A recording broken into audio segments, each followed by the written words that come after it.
America is not a racist country. A study from the Journal of Social Problems found that from 1980 to 2015, homes in white neighborhoods appreciated almost $200,000 more than comparable homes in communities of color. The Brookings Institution found that in the average U.S. metropolitan area, homes in neighborhoods where the share of the population is 50% Black are valued at roughly half the price as homes in neighborhoods with no Black residents. The undervaluing of real estate across racial lines has contributed to a growing wealth gap between Black and white families. According to the Federal Reserve, the typical white family has 8 times the wealth of the typical Black family. The appraisal industry continues to be criticized for race-based bias against Black homeowners, but Black appraisers themselves are raising the alarms from inside the industry. I spoke with Jillian White, a Black appraiser based in New York City, who says lack of mentorship in the industry has perpetuated a lack of diversity within appraisers. In order to become a real estate appraiser, you have to do 2 things. Number one, you have to complete your qualifying education, and then you need to pair up with a supervisor appraiser to mentor you and sign off on your report. If this is a career that's often passed down through family and friends, people of color are at a huge disadvantage when trying to find somebody to act as their supervisory appraiser. So when I first became an appraiser and it came time for me to look for a supervisor, I was sending out resume after resume, getting absolutely no response. Then I remembered that real estate appraising is a very male-dominated field. So on my resume, I changed my name from Jillian to Jay White, and Jay White got 5 times the number of responses as Jillian. And I remember there was one appraiser in particular who was really excited about my resume. He sent me an email immediately and asked if I could come into his office to interview that day.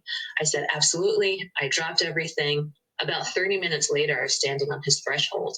But when he saw that I was Jay White, all of the enthusiasm that he had for meeting me kind of dissipated. And we conducted the entire interview with me standing in the threshold and him just saying, like, actually, I don't know why you want to be an appraiser. You're overqualified. So 10 minutes later, I was back in my car, headed home. It wasn't until 70 years ago that the appraisal industry was even open to Black Americans, so it's hard to say what impact diversity will have. However, research on diversity in other institutions does say that it could help alleviate some of the racial bias in home appraisals. The people who are going into neighborhoods and attaching opinions of value oftentimes are not representative of the communities that are being served. And an appraisal, by definition, is an opinion. So when you have a group that is exceptionally homogenous, whatever biases of those group might be present, unconscious or otherwise, that is going to show itself. And I think that's what we're seeing now. On top of that, there is the systemic bias, which is inherent in how Black neighborhoods and neighborhoods of color in general have had property values associated with them. Despite years of stagnation, there has been some movement on the issue. Last week, the Biden administration unveiled new steps to narrow the racial wealth gap. This includes addressing racial bias in home appraisals. The increased scrutiny has also caught attention from the nation's largest professional association of real estate appraisers. In a statement to NBC News, the Appraisal Institute said, quote, "When we see even one story of a consumer who feels they were treated differently because of their race, it's very concerning because that goes against everything we stand for." They also added that over the last 2 years, the Appraisal Institute has been amplifying and accelerating internal initiatives and partnerships to bring about positive change, including improving diversity within the profession. Only time will tell whether or not these initiatives will make a dent in race-based appraisal bias, but the appraisers I talked to said it's a promising start. Ladies and gentlemen, the reason why I'm doing this story is because one of my relatives recently went through the same thing. They were ready to put their house up for sale, and she had a white man come to appraise her house, and he really lowballed her house big time. But see, you got to understand, these folks don't want you to gain any wealth, any equity out of your home. So if they lowball it, then you don't have nothing to pass on to your children And that's what they have been doing all along. Now, just know there are Black appraisers out here. You may have to do a lot of research to come across one. I would urge you to get one. Number two, never settle for the first appraiser.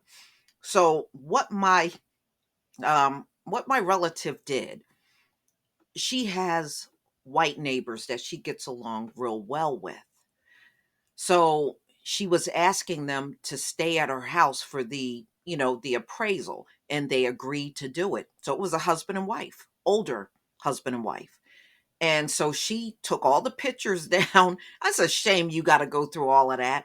And they came over and stayed until the appraisal was done. Her first appraisal was low. The second appraisal was $95,000 more because a white husband and wife was, standing in for her at her house. I mean, it's a damn shame you have to go through something like that because in this country, they are hell bent on keeping any kind of wealth away from the Black community. But one lesson, never settle for any appraisal, especially the first one. When you see they're not giving you what you know the value of your home is, then you definitely get another appraisal. Again, if you can't find um, a Black appraiser, then hey, maybe you can do what one of my relatives just did. Have somebody come over that look just like the appraiser, then you'll have a different outcome. You know, that is really pathetic that you can't just get someone to come to your house and they just give you the fair value of your home. They just can't do it. It's a damn shame, you know? So I'm happy for her because she is at least getting some type of equity out of her home. And, but it's still sad at the same time that you would have to even go through that. So, and it doesn't matter where you live in this country. This is a thing that they just keep doing over and over. These stories keep cropping up over and over and over.